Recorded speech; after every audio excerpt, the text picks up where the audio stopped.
Hello friends, so today's video is going to be the Contradictions Book Tag. It's a pretty self-explanatory tag based off of that title. Essentially, you're taking a lot of questions that ask you, even though you typically love this, when's a time that you actually hated it, or opposite, a thing that you usually hate but you actually ended up loving. I will have the original tag creator linked down below. Definitely go check out their channel, check out this video by them. And then also, this was just done over on the World Hoppers channel. My friend Jessie hosted that video over there. So if you'd like to see kind of a group discussion centered around this tag, I'll have that linked as well. Before jumping into it, a big thank you to GlassesUSA.com for working with me on today's video. I purchased from Glasses USA before I ever worked with them. I really love their service. You can upload a photo of yourself and then virtually try on glasses, which I was always nervous to do, but every time I've found that what you get looks very much like what you virtually tried on, so that's exciting. And plus, I don't love going in and talking to people, so it's nice that I can do it from the comfort of my own home.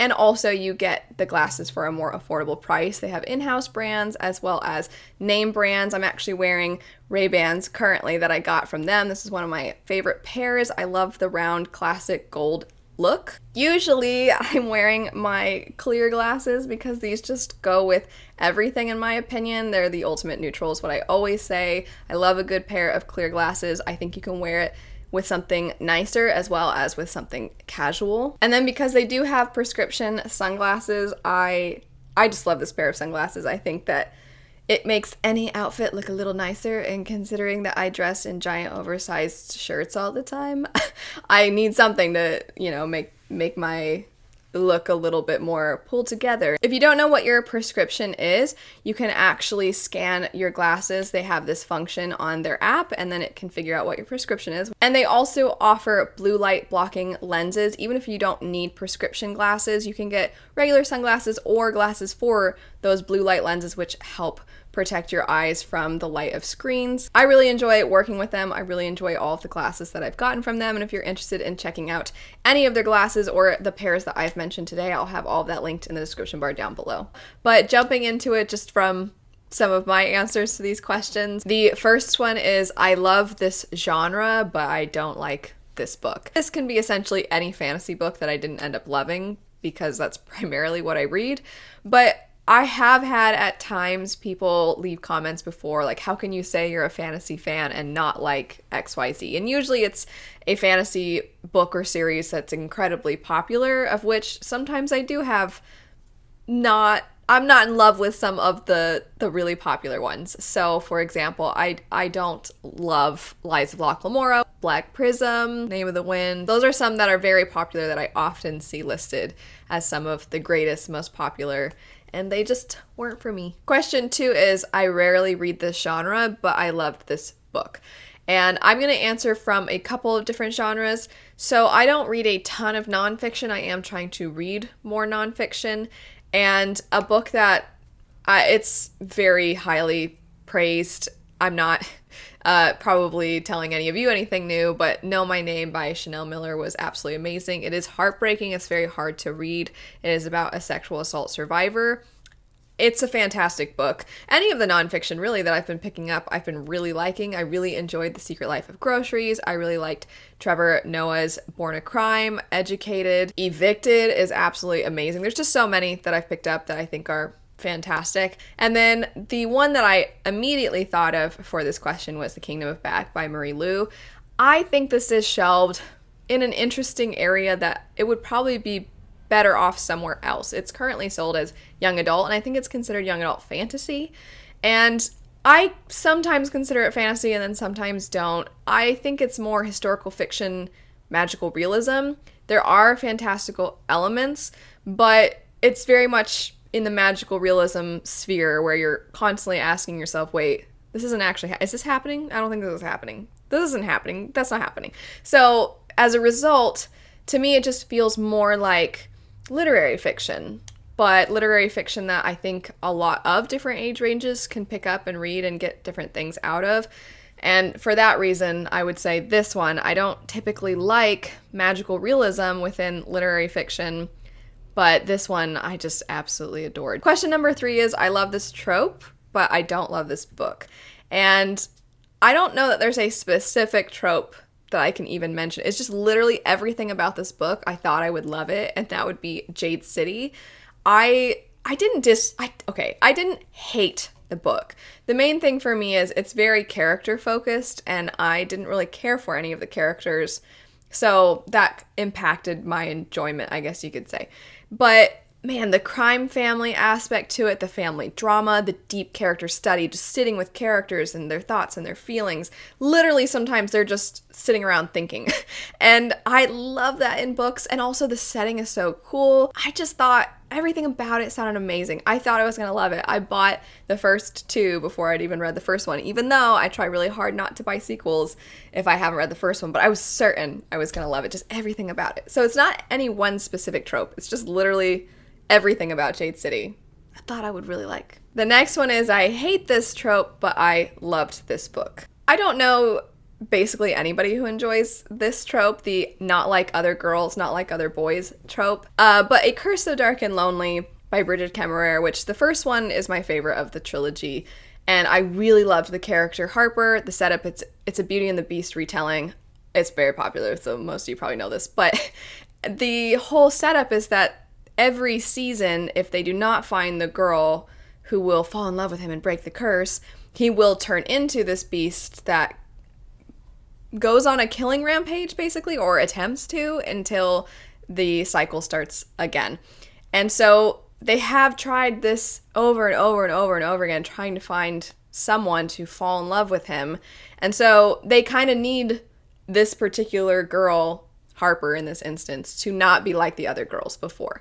So it's not, I don't think, used as a means to be like, oh, those other girls were stupid and they sucked or something. It's not used in that fashion. It's just literally, she needs to fulfill this thing that hasn't been fulfilled yet. So that makes sense for me to the story. And I think that trope, while I have seen some people criticize the book for having that trope, I don't think it's used in the way that I personally find annoying.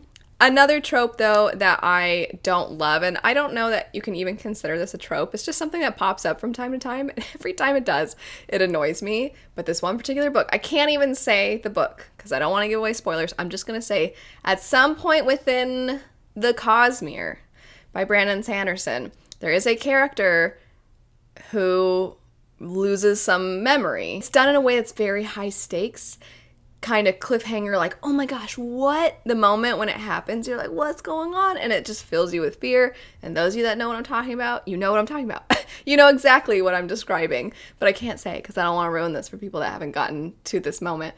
But I just feel like, actually, now that I'm thinking about it, there is a character that part of their entire arc is that they don't have their memories. That's not who I'm talking about. If you're like, is this person who you're talking about? That's pretty obvious. No, you'll know the scene if you've read the book.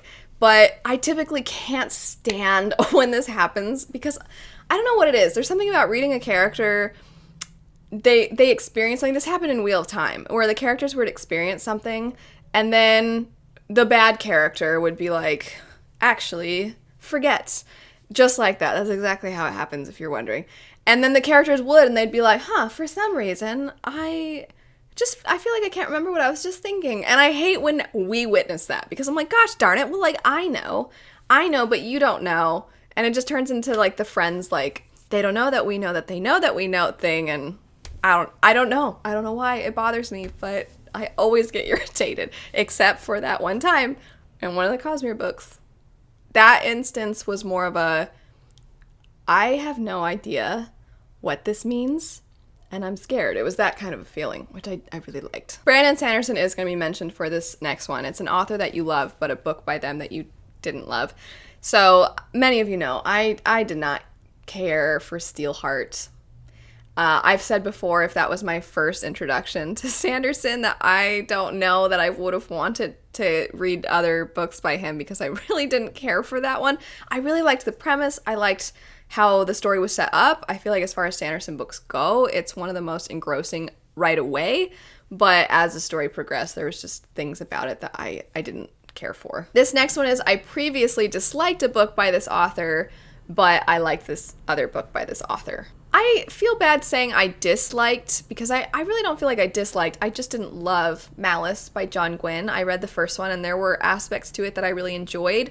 and enough that I picked up the second one pretty soon after the first, but the things I didn't love about the first, I felt like were immediately coming to the forefront in the second. It was making me actually feel differently about that first book, and so I just decided that that series probably wasn't for me, but I was still interested in reading more by John Gwynne, and fortunately, Shadow of the Gods has come out. Hunger of the Gods comes out soon, and I did really like I really enjoyed Shadow of the Gods. I understand why it has been getting so much hype, and it is still somewhat slower moving, but I just really enjoyed the world. It's a Nordic inspired setting, and I really liked getting to see, I think he shines in this setting. I think he writes it so incredibly well, the way he incorporates their lore into the story, and the way that characters don't seem like they're tied together, but you're slowly getting pieces of how they're tied together. I liked most everything about that book. The next one is, I love this cover, but I dislike this book. I'm gonna answer with one that initially I didn't like the covers, and then they got a reprint and I liked the reprint, and then I picked up the books and I didn't like the book. I should say book, singular, because I only tried the first one, and that would be Iron Fae by Julie Kagawa. I do enjoy her Shadow of the Fox trilogy, and I wanted to go back and read some of her earlier works. I do still plan on checking out the Talon series, I think is what it's called, or at least one of the books is called. But Iron Fae is a lot older, and I was like, okay, I'm going to check out, for this author anyway, it's not an old series, but for this author, this is an older work of theirs, and I thought, okay, let me try this out. The original covers, I hated them. They're the kind that have like half a person's face like really up in your face, and you're like, no, please, I don't like being that close ever, even on a cover. So I didn't love those. And then they got a reprint. I thought the reprints were gorgeous. And I'd always wanted to try this book series out. I just figured like, oh, I'll check it out from the library or get it on Kindle or something. And if I really love it, I'll get the covers I don't like. But in the meantime, I'm going to check out this book first beforehand. And then I didn't care for it. Question 8, and the last main question, is a cover that you didn't like, but it's for a book that you really enjoy. I believe I have a whole video dedicated to this particular topic. I'm gonna mention just a few different ones. I do not like the cover of Best Served Cold. I like those big floppy editions though. So for reading, I do have the big floppies, but I don't like the very dramatic, like the girl with the sword on her back or whatever. I just don't like real people on my covers basically ever. So not a fan of that cover, although I do quite enjoy that book. And I've said so many times with the Witcher series, I happen to have, it's over there, the Polish editions that have the signature on the spine and everything. Those are fantastic, but they're in Polish. And I've said for so long, we need a really fantastic Witcher in English. The whole series set that doesn't have the video game covers. I do like that artwork, but it has nothing to do with the books because the video games take place after. So there have been some very cool editions that have come out for Witcher, but I'm still waiting around like, are you going to publish the rest of them, or are you just going to publish that first one? Because I want the whole series. So that is something I've just held, and I've mentioned here and there, and then whenever it comes out, I'm overly dramatic about it. But I'm still waiting. I'm still waiting for someone to do the whole series. And then this might be sort of surprising to some people, but while I like the imagery on the Scythe covers, I've always found the color combination to be, grating almost. That seems far too dramatic of a word to use, but something about the color combination on those. The first one is sort of a red and yellow, which is an interesting mix, but I do like the imagery, like I said. The second one has got kind of a green and yellow look to it, and this is where you're gonna learn that I have a weird matching fetish.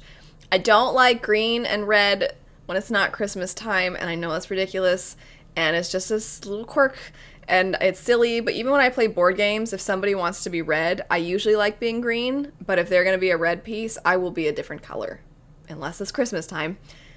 Anyway, so I didn't love that it went from red to green, and then the third one, I wish it was kind of more blue, or purple, or just full on another color, but the third one is kind of green and purple, so it sort of ties to the second one, but the second and third look like they go together, and they look like they're not with the first. I don't know. Like I said, the imagery, it goes together. I not only enjoy the imagery, but it matches from book to book.